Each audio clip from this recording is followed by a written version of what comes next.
Welcome back to another video. Today I'm going to be breaking down a type of homicide known as a curb stomp. As always, I will be explaining what can happen to your body along with the sensations that it can bring. This will be pretty high up on the cringe-inducing scale, and some of my descriptions might be too intense for some. Viewer discretion strongly advised. I have briefly touched on this type of homicide in the past, but many have asked for a more in-depth version, so here you go. This death involves forcing a person to drop down to the ground, usually on their stomach, open their mouth, and bite down on the cement curb. The assailant then stomps on their head one or multiple times. It doesn't always result in death, but it does almost certainly result in severe physical deformity. Other nicknames used to describe this assault are curbing, bite the curb, and curb painting. It was depicted in the award-winning 1998 film American History X, but this film was based on a true story. This is something that has happened to real people. Many of the incidents are rooted in racism, xenophobia, and homophobia. One of the more recent incidents transpired in Salt Lake City, Utah. A 20-year-old man was exiting a gay club when a group of guys quickly approached. One man punched him in the back of the head while the others hurled slurs at him. This incident concluded with him being forced to endure a curb stomp. He thankfully survived, but he sustained numerous severe fractures to facial bones and 6 broken teeth. In fact, his cheekbone was shattered, which resulted in lodged bone fragment in his brain tissue. When people discuss or even joke about biting the curb, they are rarely aware of the full destruction and calamity that it causes. To start, the victim's already in a very precarious position. Before I give you the vivid imagery of this experience, let's discuss the internal tissue that would likely come into play. Your brainstem, located at the base of your skull, connects your brain to your spinal cord, and at least part of that, along with your upper neck vertebrae, are located in the region where the stress of the curb is felt. Our brainstem controls involuntary bodily functions that are vital for life, like heart rate, breathing, and consciousness. Severe damage to it is not compatible with life.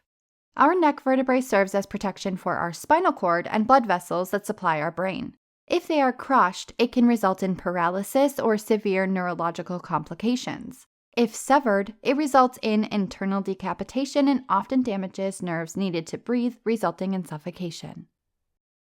The stress of the raised curb coupled with the force of the stomp makes damage to these areas a high risk, but these are just the more immediate and obvious causes of death. Now let's take a look at the anatomy of the throat. We have the pharynx that runs from the middle of your neck up to right behind your nose. It's about a 5-inch long muscular tube used to pass air to the lower respiratory tract and to swallow food. Damage to this tube can lead to an upper airway obstruction and asphyxiation. You have the trachea, located between your lower throat and collarbone. This is used to transport air to your lungs. It's mainly made up of rubbery smooth cartilage rings that can be crushed or collapsed, also leading to asphyxiation. We cannot forget about your tongue, which is highly likely to endure trauma during this assault. It is made up of 8 separate muscles, along with glands and connective tissue. In addition to that, it houses your lingual artery, which supplies it blood. Though it is not the weakest muscle in your body, it is still a soft tissue with little protection, leaving it vulnerable to penetrating trauma from bone or tooth fragments. This can lead to immense swelling, blocking airways. Are you noticing a trend? Directly beneath your tongue is a taut band of tissue called a frenulum. Its main purpose is to allow flexibility in your tongue movements. Your pharynx, trachea, tongue, and frenulum all have sensory receptors. When they are damaged, the nociceptors send signals to your brain through your spinal cord, which is interpreted as pain. The throat region in general is especially vulnerable to pain and other very unfortunate sensations because it's mostly lined with mucous membrane that contains a high concentration of nerve endings.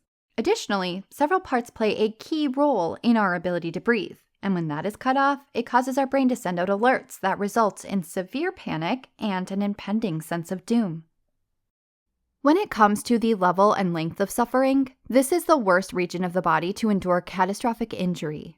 The chances are low for an immediate death. Even if there is a traumatic laceration of the carotid artery, it can take minutes to bleed out. The same can be said about asphyxiation. When both happen simultaneously, it leads to sensations of drowning and/or choking, all while contending with the various pains of the injuries. As the assailant's foot smashes into the head, it will impact one of 2 regions. If the motion is more like a stomp, it will meet the top of the head. If it is a kick, it will likely meet the center back of the head above the base. This will directly influence the pattern of injuries. A stomp is more likely to result in both luxation of the front teeth, displacing them, as well as shattering them into fragments. The force is moving downward, but the cement curb leaves them zero room to move with it. This will cause them to buckle under the immense pressure. Once in fragments, they will more or less bounce upward where they can penetrate into your upper gums or even hard palate at the roof of your mouth. A kick can still result in displacement and breaking of the teeth, but they are more likely to penetrate your tongue or even go down your throat. The force is moving forward, where the curb stops it and then rebounds.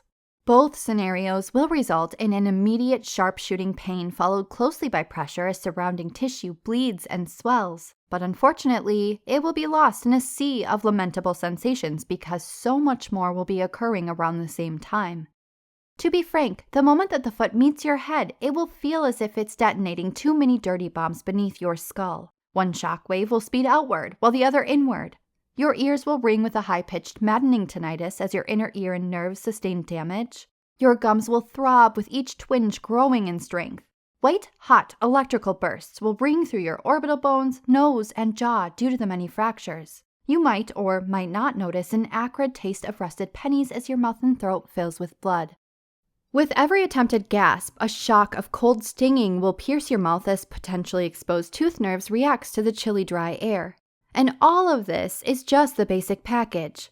All of this is just due to the breaking of your teeth and facial bones, as well as potential coup and counter-coup injuries to the brain. Coup and counter-coup injuries to the brain are contusions to the tissue. A coup injury is a bruise caused by the direct impact, and counter-coup is a bruise to the tissue on the opposite side. Just like with the teeth fragments, the brain can also experience a rebound if the initial force is great enough. It can impact the skull where the force takes place and bounce into the opposite side. If your trachea is damaged enough to collapse, you will also feel a deep burning in your throat that you will desperately yearn to extinguish with water. Each failed attempt at swallowing saliva will inflame your panic.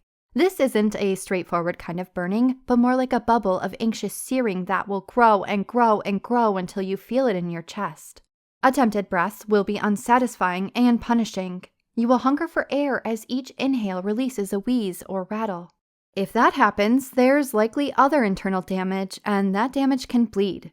Whether it's brain hemorrhage, esophageal tear, injury to your mouth, or all of the above, that blood can easily invade your airways and aspirate into your lungs.